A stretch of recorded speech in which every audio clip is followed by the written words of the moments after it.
नवउद्योगांना मंजुरी देण्यात बुलढाणा जिल्हा राज्यात चौथा तर अमरावती विभागात पहिला।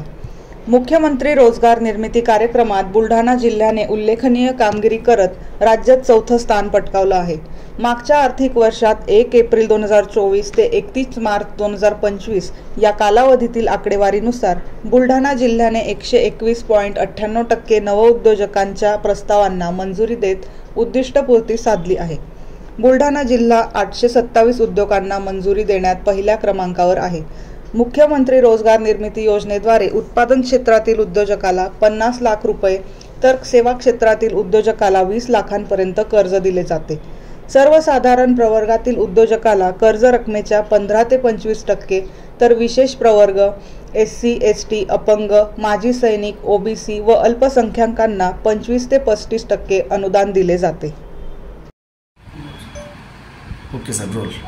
नमस्कार, मी प्रमोद लांडे, महाव्यवस्थापक जिल्हा उद्योग केंद्र। मुख्यमंत्री रोजगार निर्मिती कार्यक्रम या शासनाच्या महत्त्वाकांक्षी योजनेमध्ये मागील वर्षी बुलढाण्यासाठी 800 कर्ज प्रकरणं मंजूर करण्याचे उद्दिष्ट शासनाने आपल्याला दिलं होतं। त्यापैकी आपण बुलढाणा जिल्ह्यातील युवक युवतींनी आपल्याकडे 3550 प्रकारचे अर्ज सादर केले। त्या अर्जाची छाननी केल्यानंतर आपण 2660 प्रकरणं बँकेकडे पाठवले आणि बँकेने 830 कर्ज प्रकरणं मंजूर केले।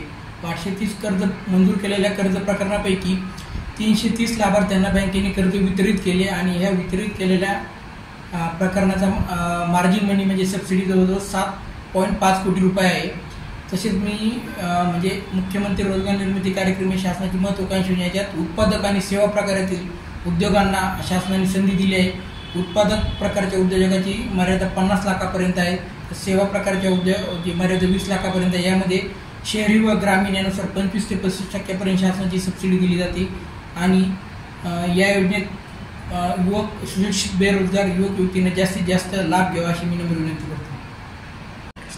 या योजनेमध्ये बुलढाणा जिल्हा राज्यात 4थ्या क्रमांकावर आणि अमरावती विभागात पहिल्या क्रमांकावर आहे। या केलेल्या कामगिरीमुळे चालू आर्थिक वर्षात जवळजवळ 1500 प्रकरणांचं उद्दिष्ट आपल्याला महाराष्ट्र शासनाकडून आलं आहे।